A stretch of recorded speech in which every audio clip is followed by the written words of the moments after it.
All right. Looks like we are on. We're live. So, All right. what's up, brother Wes? How are you? Good. How are you? Not too bad. It is Friday's testimony. Today's testimony is called Winning Streak. And you guys can see on the screen, this is Wes Southers. He is went through the program, works in the program. He's lived an outrageous life that he's overcome through some things.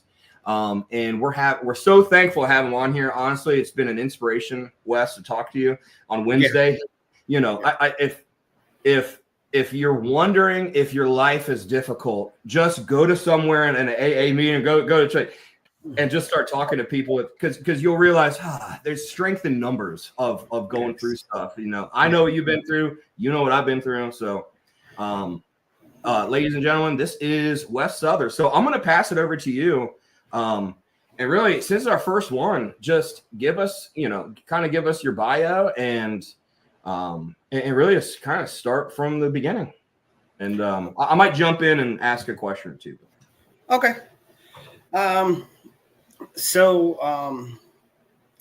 For me, I think this is this is somewhat what sums up my story at an early age. I woke up, I got out of bed, and I was excited about life. I sort of had this hope that anything could bring out. I think I was so close to the Creator's hands that I still had this faith that the world could bring me anything in a day's time.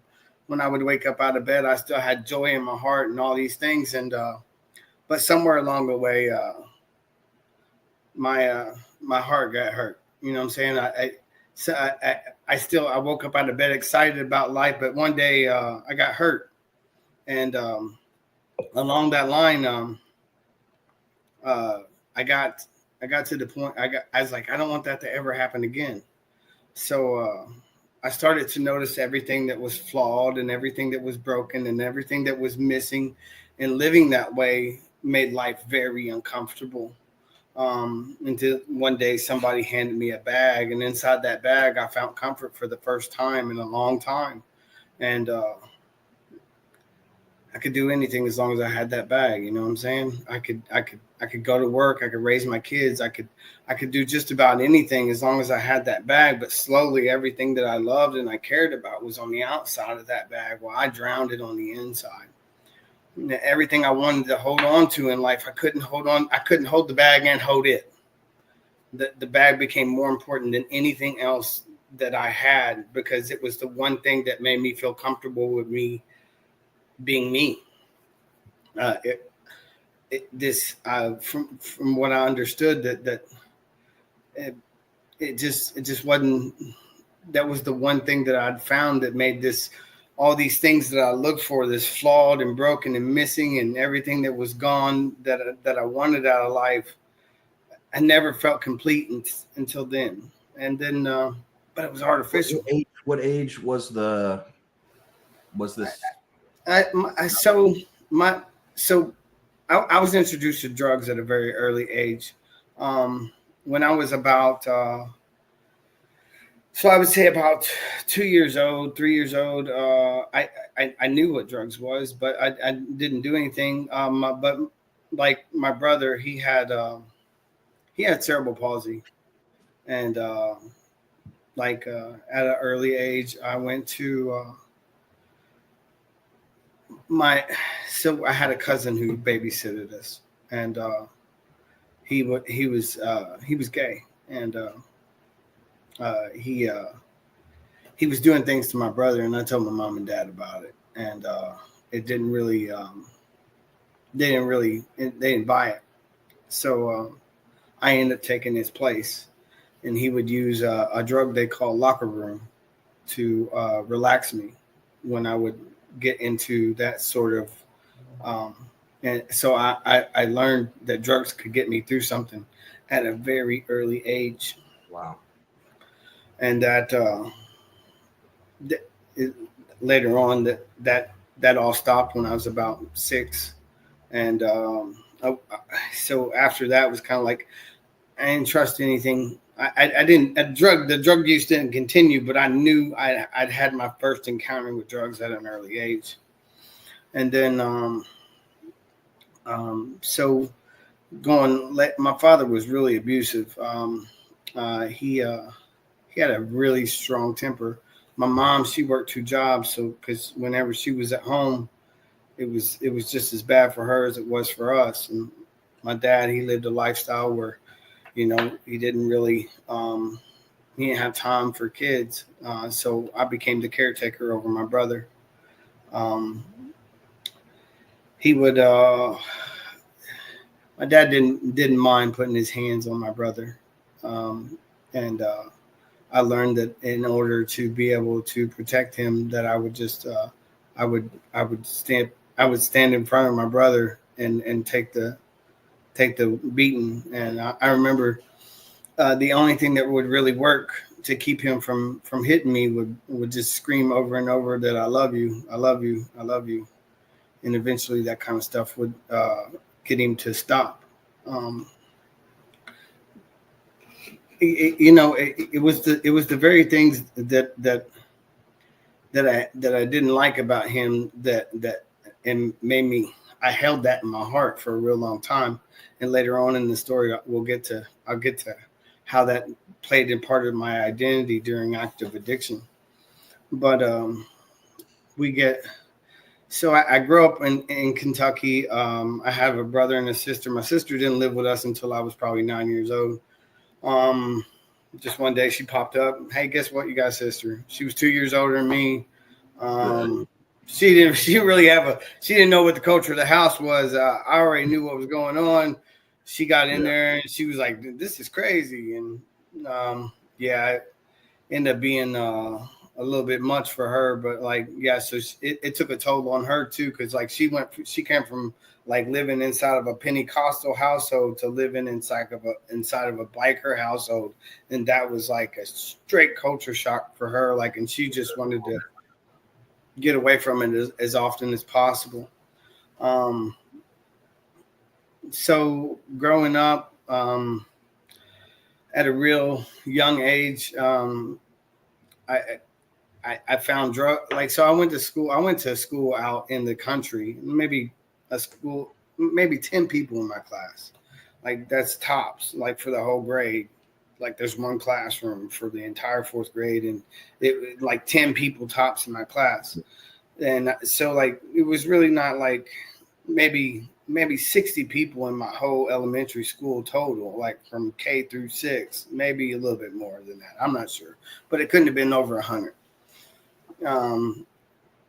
So then I got into junior high school, and getting into junior high school, I didn't really know how to handle a whole lot of people at once. And junior high school got a whole lot bigger real fast. I went to a school 100 to going to a school 1,500, and it was a little bit much.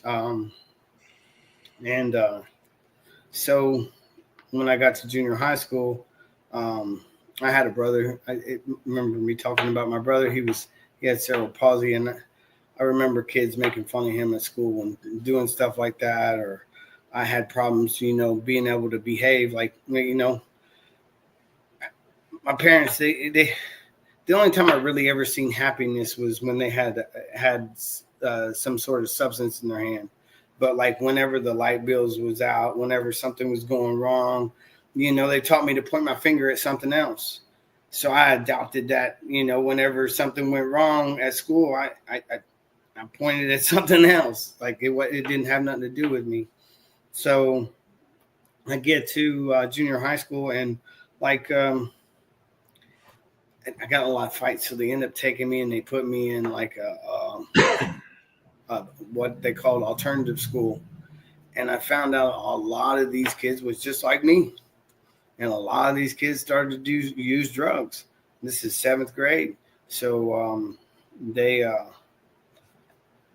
had plenty of them in the closet. And I found out if I could take some from him and go to school, then I could make friends real easy. And this became the status of my relationship with everyone in elementary or in junior high school. Like everyone knew who I was because I was the guy you could see to get drugs, and that just became my identity. I jumped right into it because people flocked to me because of it.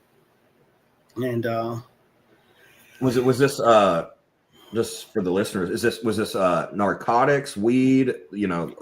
just weed, just weed, Okay, just gotcha. weed at this time, just weed at this time.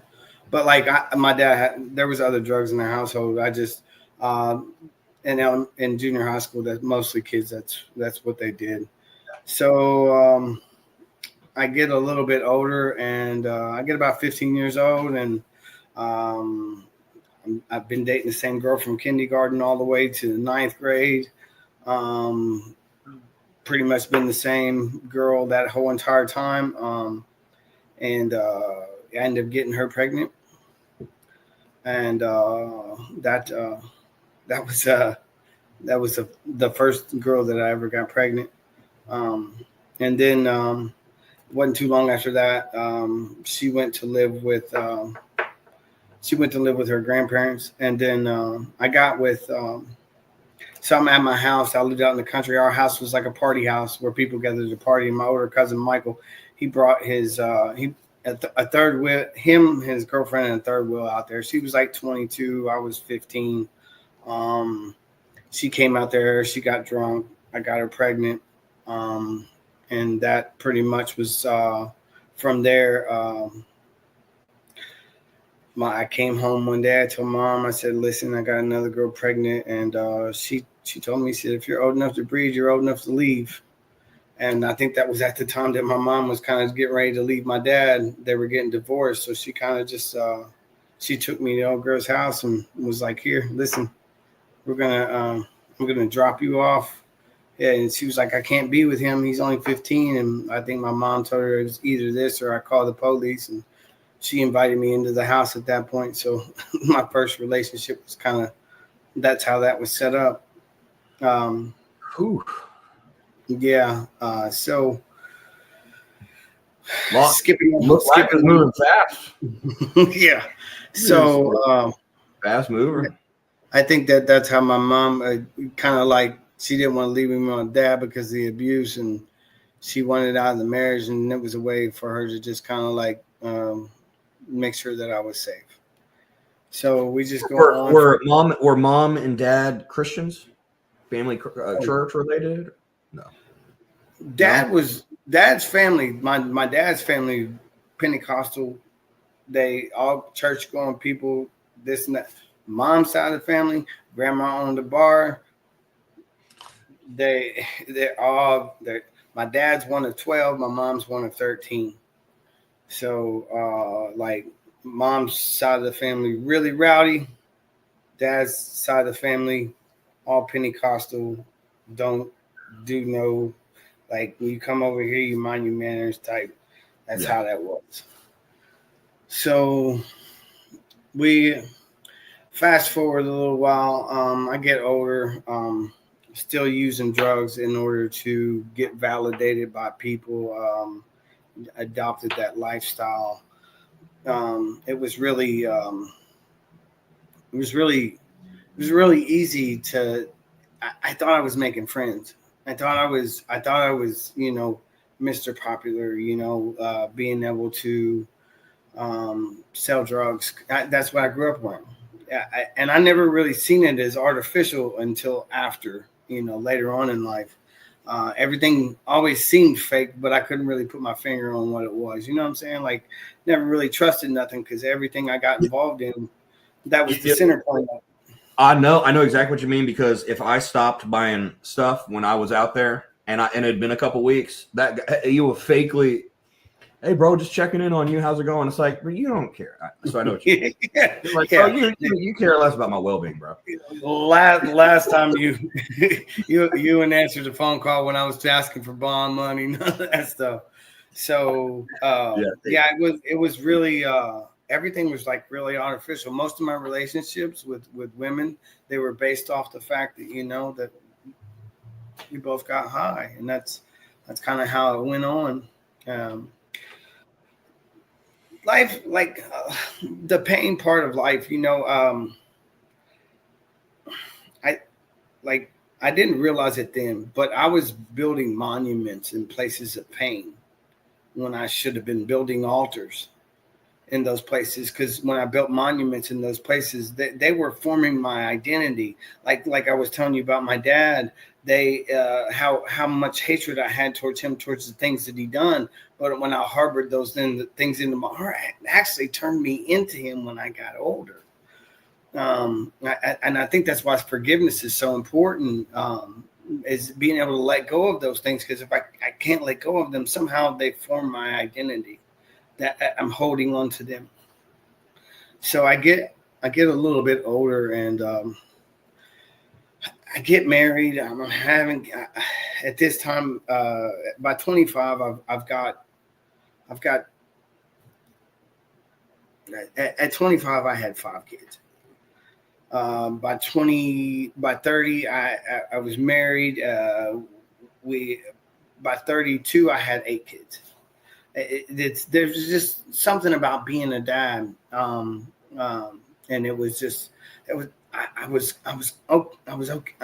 If you ask my oldest kid who I am versus my youngest kid who I am, they would probably describe 2 totally different people, because I think success is failing massively until you get it right. But like, I enjoyed being a dad, like, so like that. That was like, it's always been like my thing. Even in active addiction, I loved being a dad. I might have failed at it a lot in certain ways, but like, I really loved being a dad. That was so much the good thing that I could do. I still love being a dad today. So like, really didn't get a whole lot of I always knew that God exists. I just didn't think he was for me. I thought he was for those people that went to church every day and they didn't cuss and this and that. I never really got into the Bible or anything like that. I just didn't really have a relation. I had someone else's understanding of who God was, and that really, for me, it was this big guy in the sky that would shoot lightning bolts down at me whenever I was bad or something. That was my understanding of who he was, and I still talk to him. I still pray to him. And, those foxhole prayers, Lord, if you get me out of this, I'll never do it. French prayers. I know exactly. I get it, man. I won't never do it again. And I go right back to doing it. And thank God. So you're 25. You're in Ohio. You moved to Ohio at that point, right? Yes. That was okay. I'm just trying to recall our conversation. I moved from Kentucky to Ohio. I did aerial cable construction for a long time. I went from place to place to place to place, moving every 6 months. Finally landed in Findlay, Ohio, and we started building cable systems in Findlay and Fremont and Fostoria. Drugs was always part of the culture for me. Like that everywhere I went, I looked for the connect. As long as I had that, then I could have friends and I could have the girls. I could have all those things. But I couldn't have it without that. Like if I didn't have that, I isolated. I stayed alone. I didn't do anything. I had no identity outside of using drugs. And like most of my life, I felt like I was trying to put a square peg in a round hole. Never, always trying to make it fit. It never really worked out. Everything. Once, like I said, like at an early age, I developed a system of protection and it developed these character defects that I call lying, manipulating, trying to control the pace, always looking for the flaw, the missing part, all those things, and developing that system of protection kind of it created a mess. You know what I'm saying? That was my way of controlling the mess. And it was always so, everything kept being messed up. Everything I put my hands to eventually turned to just trash. And that was my identity without God. Everything apart from him, I can do nothing, but with him, I can do everything. So later on, and by the time I was 35, I'd moved with my wife to Sydney, Ohio. I was living there. There was a lot of things that just made that marriage not work. Mostly the use of drugs. And once I found meth again, once in Ohio, I started to use meth again. It just tore the marriage apart. It just there was so many things already wrong with the marriage, and in my head, adding drugs to it could make it better, and it just never really worked out. So I ended up losing my kids to the system because of some stuff that because basically I couldn't quit using drugs, and they took my kids away from me, and that was when I started my journey of recovery. I was doing like a 6-month stint inside of jail, and at 4 months they all came to me and they was like, "Hey, if we offer you recovery housing, would you like to get out? And you'll have to complete this 6-month program, but you'll get out 2 months early." And of course, I said yes. And I started my recovery journey then. And this was late 30s? Yeah. Okay. Somewhere around 35, 36. I go on to, I stay sober for a little while, but like, I never really wanted to shed anything. I just wanted to live the same way, just not use drugs. Well, I didn't really want to. I was just waiting to get high again, basically. And because you know it's coming. Yeah, it's going to come, whether it's tomorrow or in a month. I went to meetings and stuff like that, but like from my understanding, this has been my experience with going to meetings. Going to meetings works, but like me going to the meetings and not doing the steps for me was like me going to the gym, watching someone else work out and hoping I got muscles from it. It just didn't work for me. I needed to be. To me, the steps is repentance. It's a written form of repentance. I'm not God. I found who is. I think I'll let him have control. Here's the mess of my life. Here's the things that create the mess of my life. And then let me apologize for the things that I've done. I don't think the 9th step has anything to do with me clearing my side of the street. I think it has everything to do with me being able to offer somebody else the freedom that I found in forgiveness. I think that's the bigger part of the 9th step for me, giving someone else the freedom of forgiveness so they don't have to hold on to that in their heart. And then 10, 11, and 12 is me keeping an inventory so I don't do it again. I ask. For me, it's repentance in a written form. I don't care if it's AA, NA, whatever program you're working. It's basically repentance and written down in 12 steps. So I go on to I didn't really never really stop to. I didn't want to get rid. It's called recovery. It's not called transition. It means I'm already great. I just need to get rid of the things that make me not great. It's not about me becoming anything. It's about me getting rid of the things that I think make me. It's about shedding this identity that I thought that was in the Bible. It says that no man puts his hands to the plow and looks back. I used to always focus on the part about looking back, and this system of protection kept my hands up here, so I never put my hands to the plow.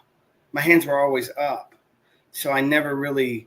I was my own savior, and that doesn't work like that. in order to be fit for the service for the kingdom of God. I needed to put my hands to the plow, let him do his job, and let me do mine. I do the best I can with what's in front of me, and I let him control the results, because when I get into the results of my life, that's when these character defects come out to play that ruin my life. All the things that I done in my life, this system of protection that I developed, it always created the same mess over and over and over again. Same relationship, different girl, same job, same outcome. Everywhere I went, I just repeated this over and over and over and over again. Life's like being in a room. One door I can open with my hand. The other door I can open with my character. I spent too many times opening doors with my hands instead of trusting God to develop my character in that room, and that storm that was meant to develop my character to open that door that would lead me to a life of his promise. And I spent too much time opening doors with my hands. That is a great word. I'm going to repeat it. It's you can open a door with your hand. So in other words, you can put effort into something and open the door. You might have to finagle it, and you might have, maybe it just opens automatically. Maybe you need a key. But what you're saying is there are doors that effort in that sense is not relevant. It's who you are is going to get, that door. It's not where I'm going. It's who I am when I get there. I can hand my son the keys to my car, but is he ready for that blessing? No, his character has to be ready to be able to hold that and to drive that car. Like it's his character that's going to make that car safe for him. So God, I kept running from God because every time he put me in a storm, it made me uncomfortable. And here I go opening the door with my hand instead of letting him develop my character to be able to walk through the door of his promise. And that just, like, life doesn't, for me, it was a lot about vision. That's kind of what it was about. It was about how I seen the world. When I'm in the system of protection, I'm looking to protect myself, and I see all the flawed and broken and missing things. And that's where my focus is at. I think you can get so busy looking for the devil that you never see God. But I think you can get so busy looking for God that you never see the devil. Okay. I mean, when you're busy for the Lord, you're less susceptible to so like things getting into your spiritual condition. They say a grateful addict will never relapse. So like, I wanted to get back to the point to where I woke up out of bed and I was excited about life again. Before the pain, before I started to build monuments, and the process of shedding myself was where that was when I got into recovery. I needed to. The dumbest thing I ever said was "I know." That was the dumbest thing, because I already know. Yeah, I'm the one doing drugs when I'm 40, but I know. Yeah. So like, I go to treatment. This cop in Sydney, I'll never forget it, man. Like, I had active warrants out for my arrest, and he would hunt me down, and people would find me, and he'd be looking for me, and he would be like, I was in NA meetings with him when I lived in Sydney, and he just took a liking to me, and I know that he done this with other people too, but I'd had active warrant for my arrest, and he would come and he would be like, "Hey, Wes, you want?" People would tell me, "Hey, he's looking for you." I'm like, "Yeah, I know the cops are looking for me. I got a warrant for my arrest." But when he would find me, he would be like, "Hey, Wes, let me take you to treatment." And I'd be like, "Nah, man, you just take me to jail, man. Ain't nothing for me in treatment." I hadn't, I tried it 2 times in sober living, and finally one day he caught me in front of my kids, and there was enough going on, and he basically was like, I'd had some pain in that day, just in that day, and he came to me and he was like, "Hey, I like to." My kids were there, and they was like, "Are you taking my daddy to jail?" And he's like, "No, I'd like to take him to the hospital and help him get better." And they looked at me and they said, "Dad, you want to go to the hospital and get better?" And let's go. So I went to this place called Woodhaven here in town, and I got there during COVID. So I ended up being there for like a total of 122 days. There was no going outside. There was no nothing. This is COVID time, so nobody's going to outside meetings. There's no going outside. You're in this place all the time. And back then it was a 90-day program, but I ended up being in there for like 122 days. I graduate, and um, when I graduated from there, the same day that I graduated, this girl graduated from the women's portion of Woodhaven, and we're in the shuttle bus, and we don't say a word to each other all the way there, and they drop me off at the apartments for the men, and they take her to wherever she's going, and my instructions were to catch the next shuttle over to the place and be ready to be assessed by the nurse. I hadn't seen my kids in 122 days. My mom had made plans with me that she was going to come down and let me see my kids. And I'm sitting in this nursing room, and the nurse comes out and she says, "You guys got to wait till the end of the day because you didn't come over here when you were told. You waited too long. So now you have to wait till everybody goes through." And I'm mad because that cancels my plans. And the girl across from me, she told me she had this little like belt or whatever in her hands, and she's like, "If you don't get that I hate life look off your face, I'm gonna whoop you with this." And that was her first words to me, and I was like, okay. So we started to talk, we started to be friends, we started to collaborate. We were like, she had this amazing ability to change the way I seen things. And at this time I had no problem. I had no idea that that it was my vision that was messed up. And this is a gift that like she kind of gave me. We get about 13 months sober, and she calls me up one day. She's so excited. She's like, "Hey Wes, I got a housing voucher. We're going to get our own place." And I'm like, okay. She comes to pick me up, and she takes me to this place here in Dayton. It's called DeSoto Bass. It's the projects here in Dayton. A lot of drug dealing going on, a lot of illegal activity in this neighborhood. Very, as soon as I pull up, I'm like, oh my goodness, there's no way we're staying sober here. And she looks over at me, and this was the first time she had brought this to my attention. She's like, "You only see the things that can hurt you. You never see the things that can heal you." And she took her hands and she went like this, and she like kind of put them together, and she's like, "You see that woman in that front yard, that she don't have the weight of the world on her shoulders, and she's just playing there with her kid, and she's just doing the best she can with what's in front of her." She said, you missed that piece of beauty because the only thing you can see is the things that can hurt you." Yeah. And I was like, "Yeah, you're right, but I still ain't living here." So I ended up getting a year's free rent. Yep.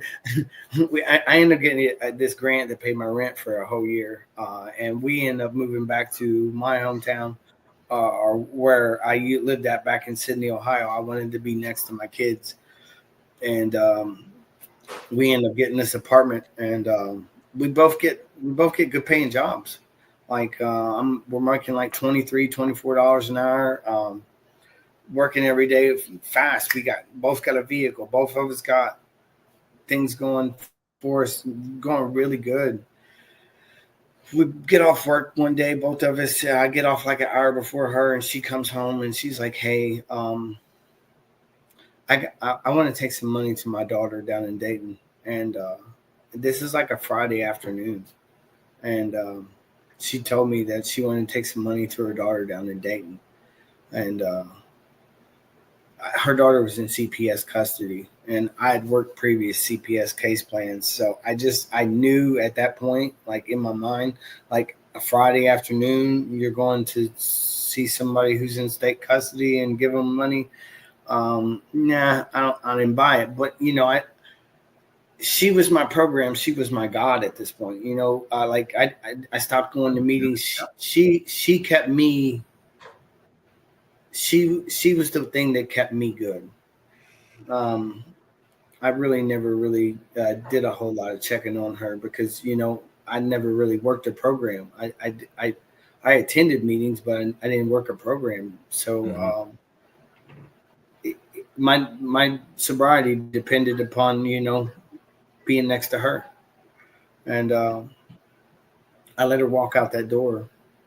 Saturday, she comes back home that evening. Saturday comes around. I just ruminate with these thoughts in my head. I don't really say nothing. Sunday, same thing.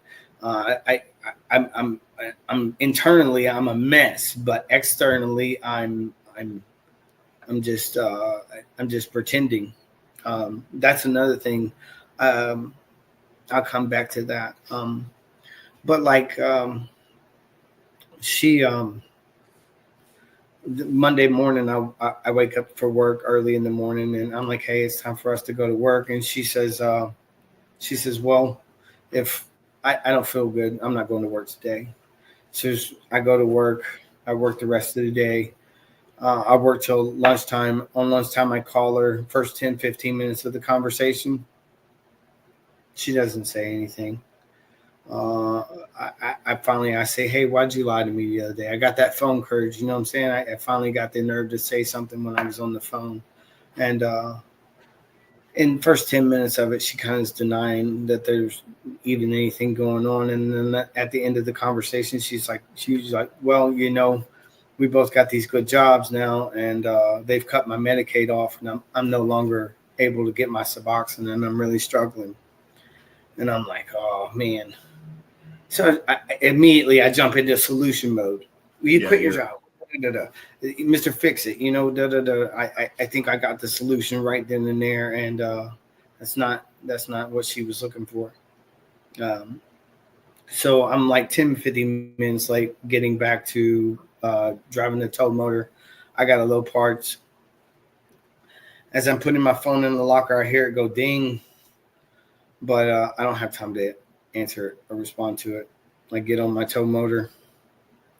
I drive the rest of the day. I get back to my phone, and I see the message she sent was, "I'm devastated. I don't think I'm going to make it." So I drive home. I'm calling. I'm calling. I'm calling. We lived in the sixth floor of this apartment building, and when I walk into the door, I start taking off my clothes, get ready to jump in the shower. I'm all oily and messy, um, and I'm conversating with her, but I'm not getting a response. So I, I'm like, babe. She wouldn't have been anywhere else. You know what I'm saying? So I come out my bedroom, and I come around the corner, and I can see her feet like coming out past the kitchen where the fridge sat. And she had overdosed like 20, 25 minutes after we got off the phone. Oh, and it broke me. That was my program. That was my God. That was everything I built my life around right there on the floor. And called 911. I remember they had this machine hooked to her chest, and it was just banging on the floor. And I'd called my mom for support, and my mom, she's always been there for me, but like sometimes when she's there, she just don't know what quite right what to say, and she's always been there for me. And when she walked in the door, she was like, "Go get another one from rehab," and I decided right there in that moment that I was going to get high as soon as they pulled her out of there. Um, and I took off. From there. It became very dark. I wanted to die. Um, I see no hope. There was nothing. I started to pray. I did start to pray. I prayed to God that He would take this life from me. There was many times that I would put a knife to my wrist, and I just didn't have the ability to do it. And I would pray to God that He would just end my life. That I tried fentanyl. I bought her this cat 2 days before she passed, and um, The cat. I had fentanyl in the cap, and the cat. I was going to use the fentanyl to kill myself, and the cat knocked the cap over and spilled it everywhere, and it was so frustrating. And at the time, I don't So see the Lord used a cat a cat to whack off the container with the drugs in it. Yeah, the cat never because got on. Cats are curious, so they, you know. Yeah, at the time, I don't see it. I remember we lived on the 6th floor of the apartment building. I remember that I was listening to a song by Chris Stapleton called "Code," and this was my second attempt at suicide. And I decided that there was a point in that song that I would just jump. Like I'd listened to that song on repeat and just cried and screamed at the top of my lungs. And I remember there was a point that I decided when that part comes that's when I'm going to just spring forward from the window and but when I'm looking down, my mom and my children pull up right before that part of that song came on. I can't jump now. So I climbed back out of the window. I pretended everything is okay. A few days later, my mom, I'm not answering my phone. I'm in a deep state of depression. My mom, she comes and has the maintenance lady open the door to my apartment. I never slept in the bed after she passed. I'd always slept on the floor where I'd found her at, if I did sleep. And my mom did you quit your job at that point? Like it was nothing. I did nothing but stay in that apartment. The rent was free. You were like drinking and doing, whatever. I was getting high on meth as much as possible. Sleeping didn't sound appealing because when I did sleep on that floor where I found her at. Like everything was just kind of like lost at that point. And I tried everything. The drugs didn't really make a difference anymore. The drugs didn't take the pain away. It just made it louder. And that at the time I thought, man, this isn't working. I did do more and I do more and I do more, and it just never really made it go away. It just made it that much hurt that much more. And so in my head I thought, you know what? If I get with someone else like I have in the past, then I'll be able to get over her that way. So my mom had this great idea that I would move out of that apartment. I would move in with my best friend of 20-something years, and who had been cheated on this entire relationship that she was previously in. And here I was hurt, and she was just as hurt and insecure as that. And here I am mourning, and here she is been cheated on the entire relationship she's been in, and you put two hurt people together, and hurt people, and you add drugs to that mix, and it was just bad. It was so bad. So October 6th was the girl that died, Ashley's birthday, the girl that died in my apartment, and October 6th comes around, and I'm sitting in the bathroom. I'm trying to get high, and I'm dehydrated, so it's not really working out. And so I get on my phone, and like I only had like video footage of one. I only had one thing that had her voice and on it, in this video footage of a TikTok that me and her and her best friend had made. And while I'm watching that video, there's three of us in that video, me, her, and her best friend. Her best friend's name was Ashley too. And she said, I'm watching that video. And while I'm watching that video, the other Ashley calls my phone. And I thought it was just ironic that she, because I haven't heard from her in like 7 months. Yeah. And I pick up the phone. I say, hello. I said, what's going on? I say, hello. And she's like, hey, listen, I've been trying to get a hold of Ashley all day. It's her birthday. How are you guys doing? And she had no idea. She'd been in Warren County Jail like for a grip and had no idea that her best friend was dead. So I tell her, and she's like, well, how are you holding up? And I'm like, I'm not doing too good. And it didn't really work out. She was like, well, let me get you into rehab. She wouldn't want that for you. And after a few minutes of conversation, I agree. I'm like, all right, I'll go to rehab. And I go back in the other room. I don't say a word to the girl that I'm with. I go back to getting high, live normally. October 8th, I get a call from Ashley. She says, hey, I'm on my way to get you. Are you ready? I say, no. I got some stuff I got to do. I got to do this. I got to do that. I came up with some excuses. October 9th or October 10th, she gives me another phone call. She says, hey, I'm on my way to get you. Are you ready? And I'm like, no, you probably got to give me a couple more days. Finally, I was honest with her. I said, listen, I got some drugs left. When that's gone, I'll be ready. October 12th, I pass out in the middle of the day. I hadn't slept in probably 2 weeks or something. I'd say it'd been about 2 weeks since I'd slept. And I finally pass out.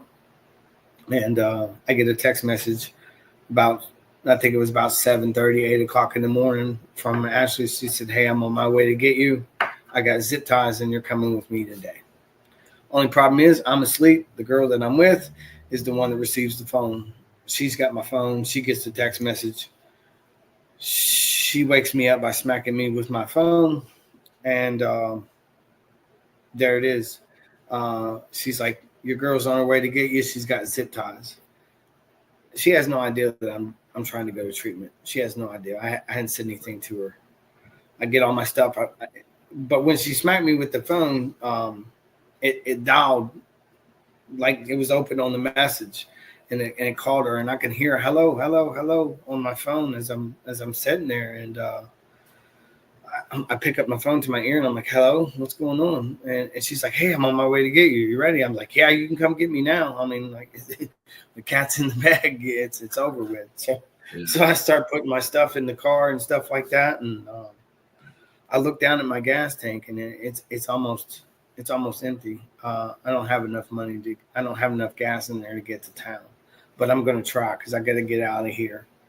And I drive to my mom's house, and as I get about a block from my mom's house, I run out of gas right in front of my mom's, and I coast onto the opposite side of the road where my mom's house was, and I park right there, right in front of the house, facing the wrong way.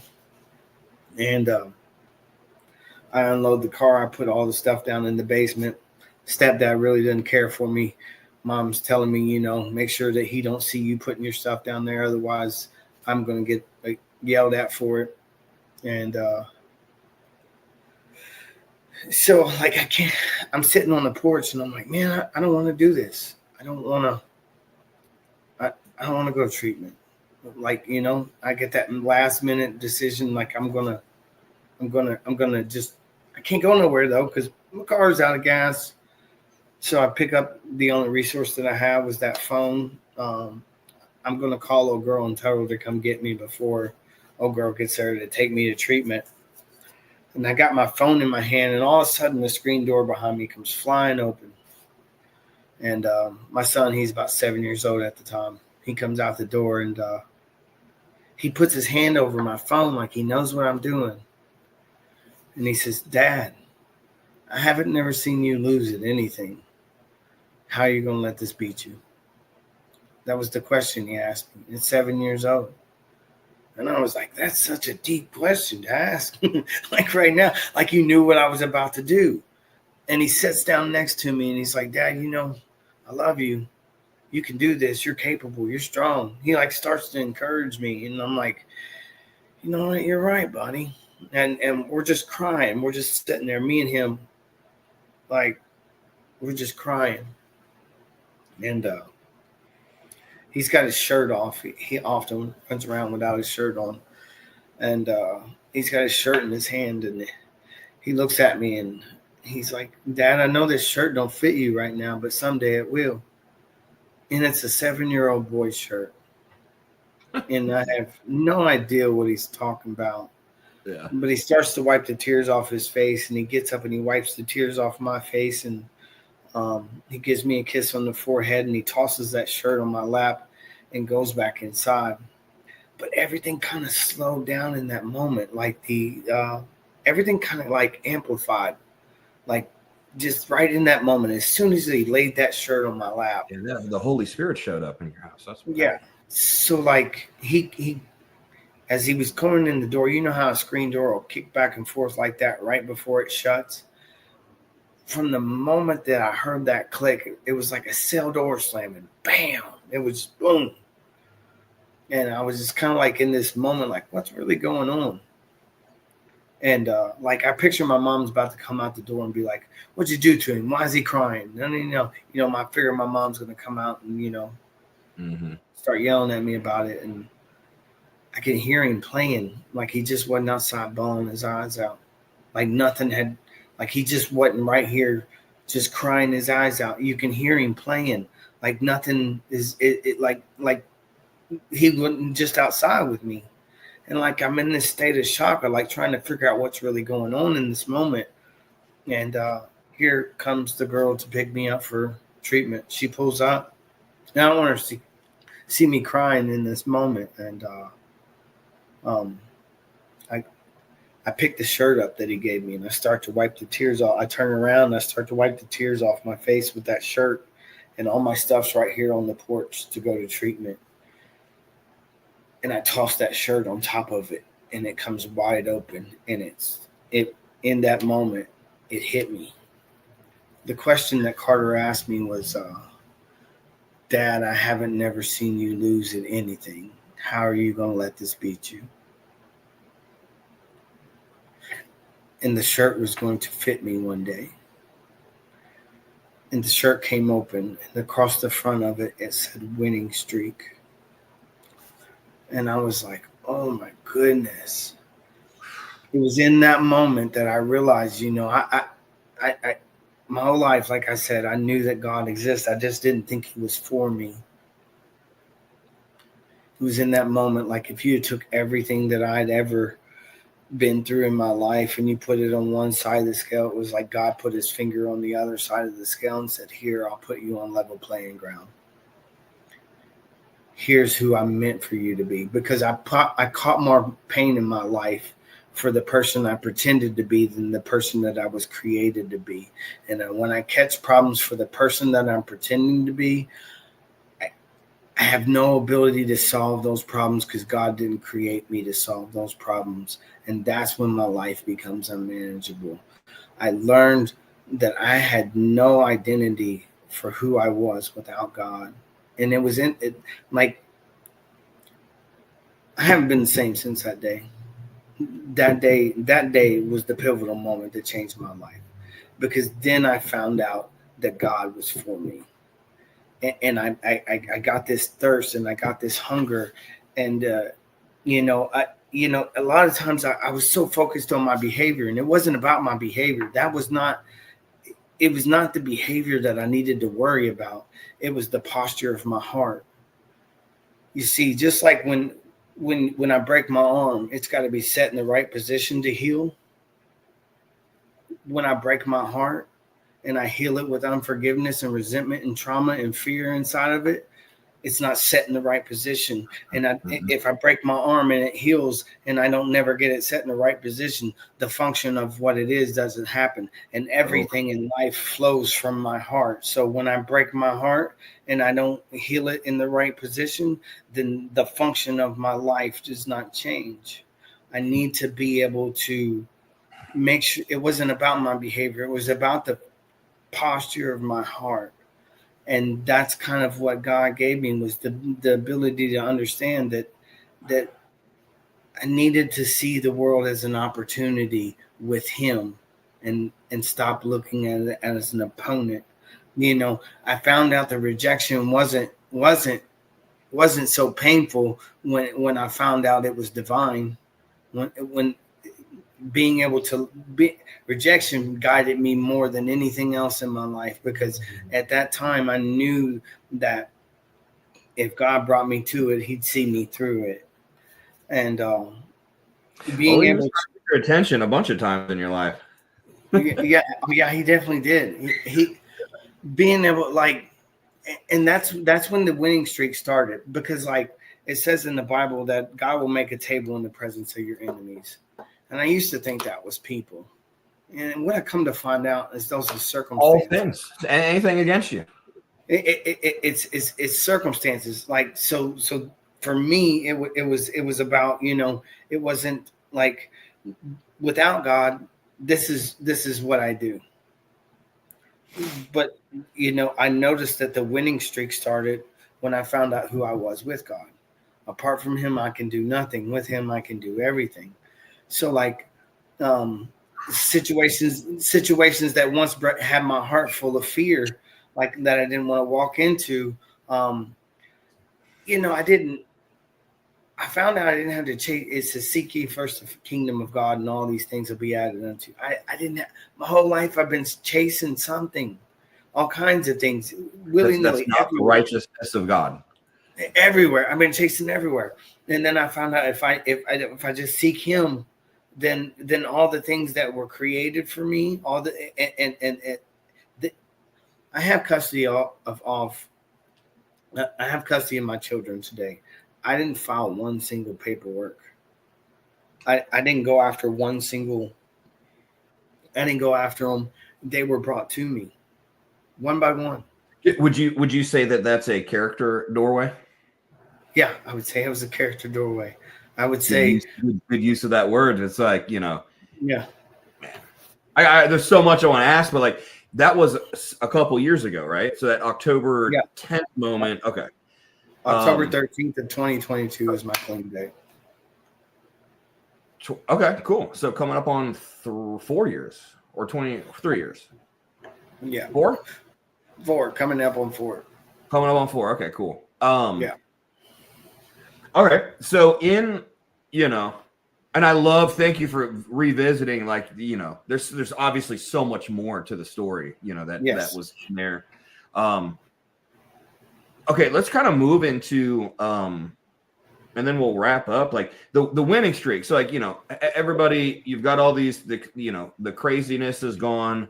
You're optimistic, your perspective is shift. What's happened in the past 3.5 years? So kind of like, what has God restored in your life? I have custody of I have custody of my children. I have an active relationship with all my kids. It's not perfect, and nor am I. It says we press towards the mark, we don't reach it. I live. It's I don't. Sometimes I still walk to the door and open it up with my hands. But I know where to walk. I know what I need to do. I surround myself with people that are like-minded, like me. I spend time with. I got a lot of great friends that don't care about my feelings. They'll tell me the truth. Yeah. And got a lot of great people in my life. You see, the thing that keeps me sober today, it is God and the people that God has placed in my life. Value.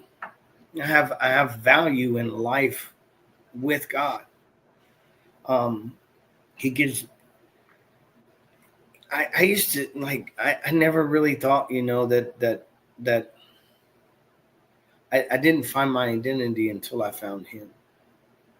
And that whole truth that they developed a space for me to be able to find out who a God of my understanding is. They gave me the idea of service. Kyle, that man's done so much for me. I'll never be able to repay the grace that he showed upon my life. He's been an amazing mentor to me. He's put me in places I'd never even thought I'd be. He's taught me how to be honest. Most of all, it's called whole truth. The difference. He taught me the difference between a lie and a truth. The lie is something that I control. The truth is something that God controls. And as long as I live in truth, the adventure of the truth is far more beneficial than the adventure of a lie. Yeah. because you don't have to keep track of it. Yeah. I mean, lies can be so much more than what I tell other people. Yeah. They can be the things that I tell myself, the way that I live, the way that I see the world. Like, there's so much. I bought into so much that other people told me that, I never really found out who I was until I knew who God was. And like, there's so many circumstances. Like, I lost my kids to CPS, and then whenever I was getting them back, like I had to work another case plan, and they told me I had to do that. And I was like, I remember, I got a lot of other mentors. Like, the people that are my sober support network are the people that I went through Whole Truth with. I got some great friends that I went through that place with, that friends that I hold on to today. And then I end up becoming like the program director there until recently. It just, like, being there in that culture, just kind of like, it changed my life. Being able to grow alongside other men, trusting God in all that I do. There was a season in my life where I call it the stressing season. Nobody likes being stressed, and that's how God is a God of capacity, and like, being like, I didn't know what I was capable of until I was stretched, and then God, like, He created capacity in me, and like, things started to work out one, but like, I often feel like I'm living in a pinch me moment. Like, there's so many things. Like, if you'd asked me what I wanted out of sobriety when I was 6-7 days sober, I would have told you a job and a girlfriend and a house, and I'm good. And like, I would have sold myself so much short. What would you say now? What would you say now? Oh my goodness. Like, what are the, we'll kind of maybe start wrapping this up. Like, what's you've been thinking straight for the last couple of years, so you've had a lot of time to kind of compound thoughts and actions. Like, what is Wes doing in the next 2 to 3 years? Like, what do you want to accomplish? You got some goals, or kind of what's your So I have a vision that I would like to, like, this addiction is a family disease, and only one member of the family heals, while the other ones, like, how many kids do we have? Like, God gave me this vision, like, probably in early recovery, and I just, like, been taking it step by step. But like, I would like to create a place where families can come and we heal the entire unit as a family, and then kind of like, like, instead of having your kids taken by CPS, they get put into our program. We heal them while you heal from yourself, and then we unite the family as one as they go out the door together, instead of like, your kids being taken by CPS, placed into foster care, and then from my experience, like, that doesn't really that doesn't really... I get what you're saying. I get what you're saying. Get that Gettysburg property. Well, I think I was kind of thinking maybe that's not what it is, but like that I'd thought of that as you're saying. So it seems, so it's more of like a holistic, like what is actually going to work? Okay, so is the goal to keep a family together, to operate cohesively, where both parents are in agreement that they don't want to use drugs and they can progress? So like, obviously there's a wrong family for that. Yeah, there's like a bunch of wrong families probably for what you said, but then there's a lot of right ones where so how many moms stay in active addiction because they don't know what they're going to do with their kids while they heal? Like, and like, I want to create a place where people can come and they can bring their children, and we can deal with how the disease of addiction affected them, and then, like, what I've learned is old people, places, and things are not just people who use drugs. They're also people who identify me as somebody I no longer wish to be.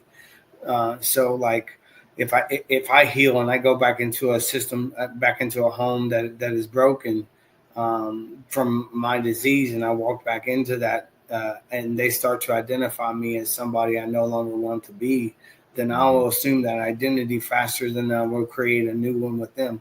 I've learned that most of this battle is about identity. It's not so much about, like I would say 70% of this battle is learning who I am without the use of drugs.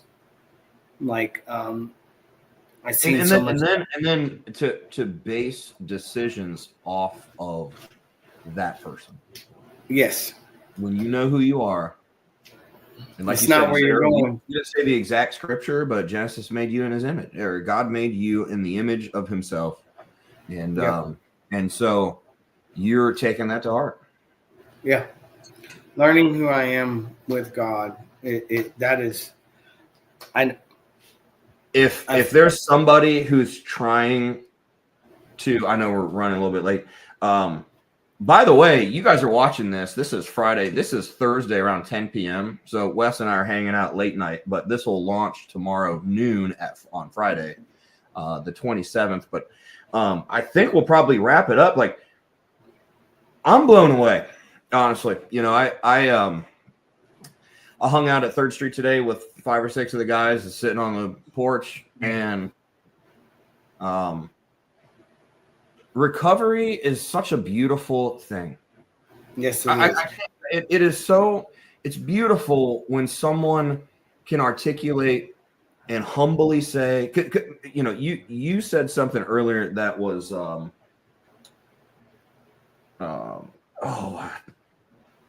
think it was.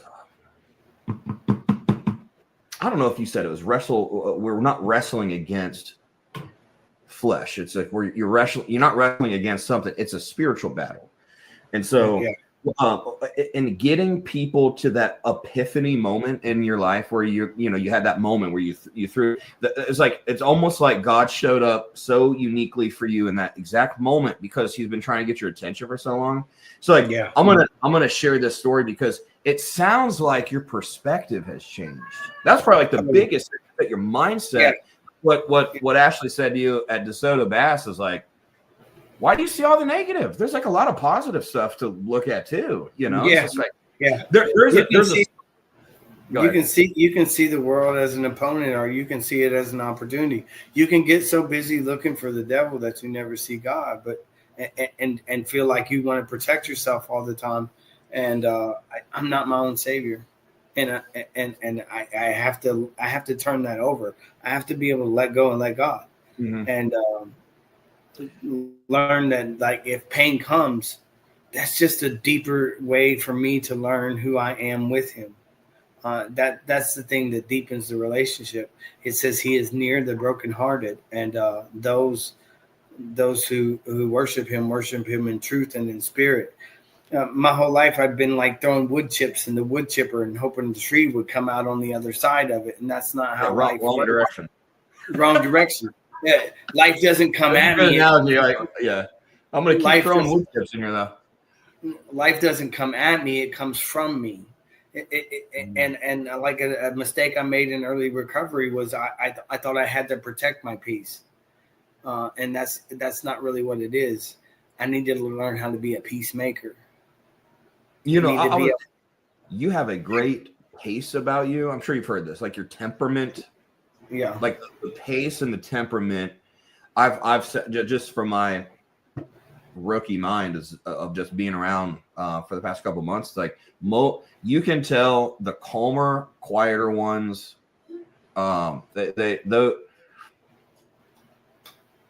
There's a better chance you can make it when you stay calm, because then you can process emotions as they come and you don't get over escalated, because that's where what you're saying, like that's where Satan comes in. He wants to get you emotional so you get irrational. Yeah. So be fearful. You just want to be afraid. Yeah. It says do not be afraid 365 times in the Bible. What I learned once a day. Yeah. So what I learned was when I started to pay attention to what was coming from me, because I'm never going to reap what you sow. I reap what I sow. So when I pay attention to what comes from me, suddenly my emotions become mine. I'm not paying attention to what you're doing. I'm no longer conformed to the ways of the world. Living in truth and in spirit means I'm living in who God created me to be with him. And in spirit, spirit is living from what comes from me, not what comes at me. That's not where I'm going. It's who I am when I get there. Amen, bro. So being able to pay attention to what comes from me it is so important, because like that what's out here I can't control, but what comes from me I can. So like and I don't do this perfectly. I don't do it all the time, but I ask myself the same 5 questions every single night, and I'll tell you 4 of them. Where did I see God? Where did I express God? Where was I not happy when I was there? These are my inventory questions. Where was I at and I didn't want to be there? Where was I trying to hurry that at? Where that's an important question for me. Why was I that way when I was there? And then did I hurt myself or anyone else today? And those 4 questions produce the principles that make my life different. The first few times I ask myself those questions, they don't really produce, they just kind of seem redundant. But then I start waking up in the morning and realizing I got to answer that question at night. And I say, okay, I'm going to look for God today. I'm going to express God today. Am I going to cause harm to myself or someone else? And this is the day the Lord has made. Let me be glad and rejoice in it. Why am I not happy with the day that he's provided me? So those, like, I'm not that far from God's will. I just need to pay attention to the principles that make that life change.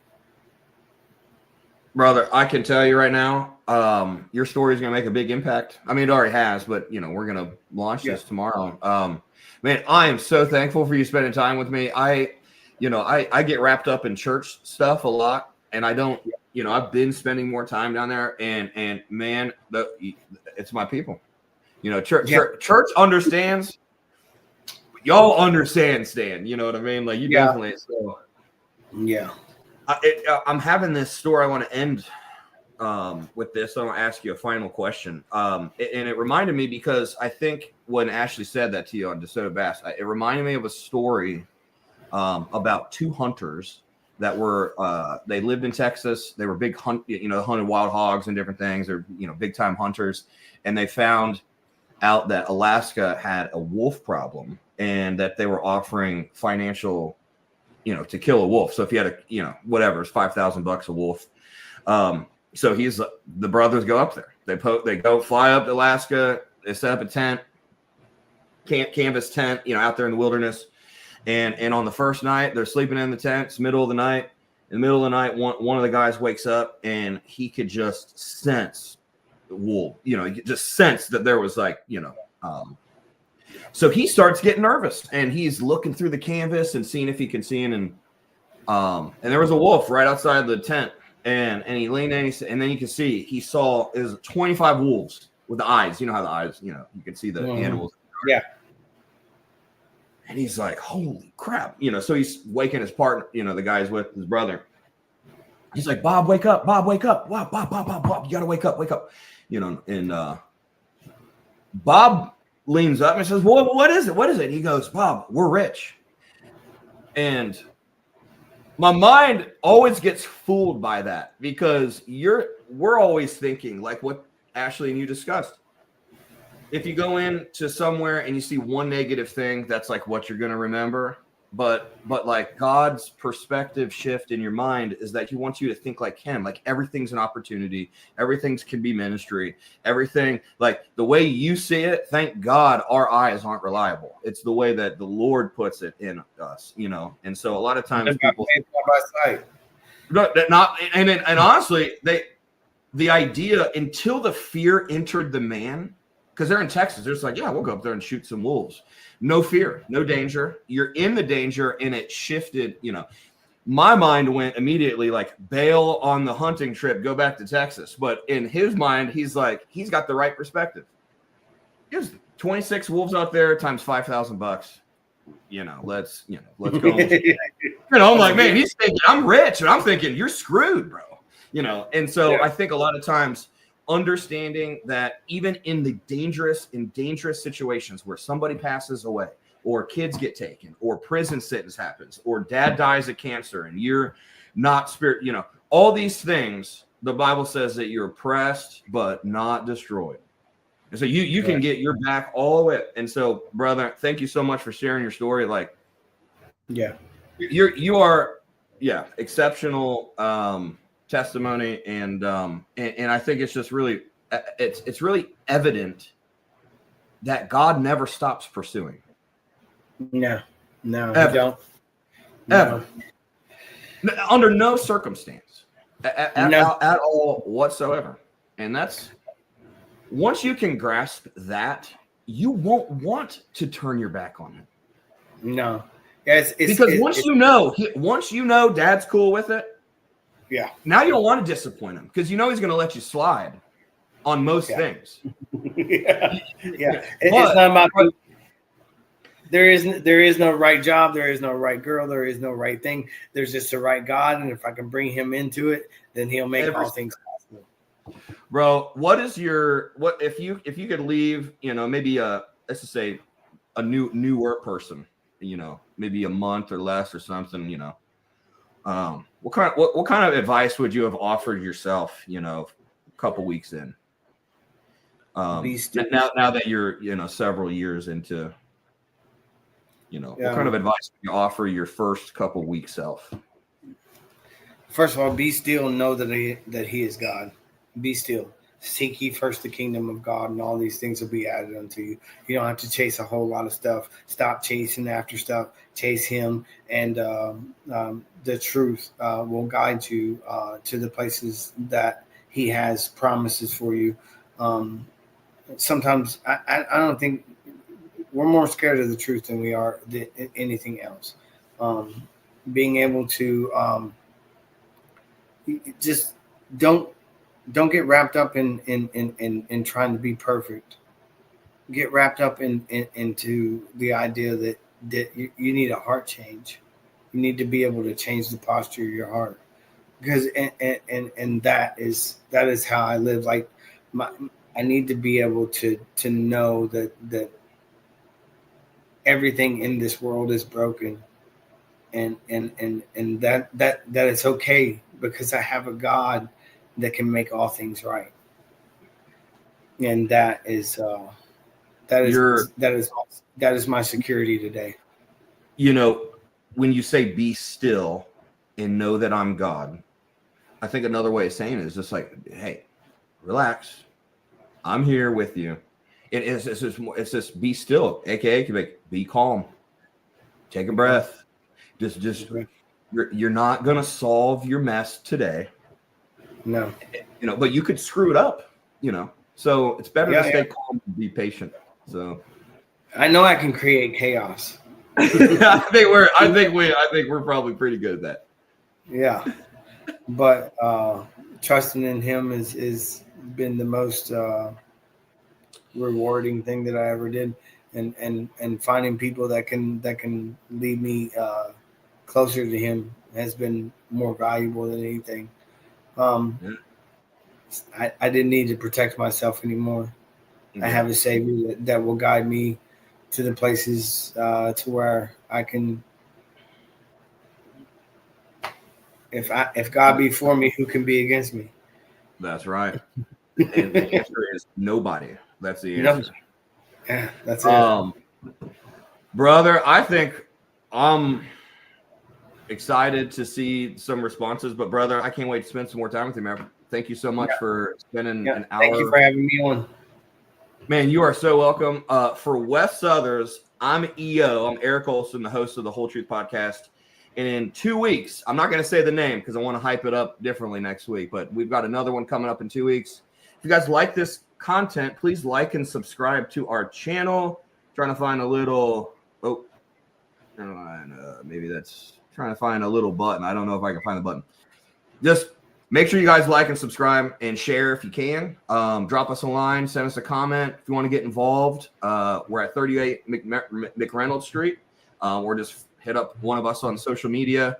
We're really looking forward to what the Lord is doing in 2026 and hearing some fabulous, literally messy, fabulous, God-given testimonies. I'm honored. You guys have a blessed night. Thank you so much for tuning in. Amen.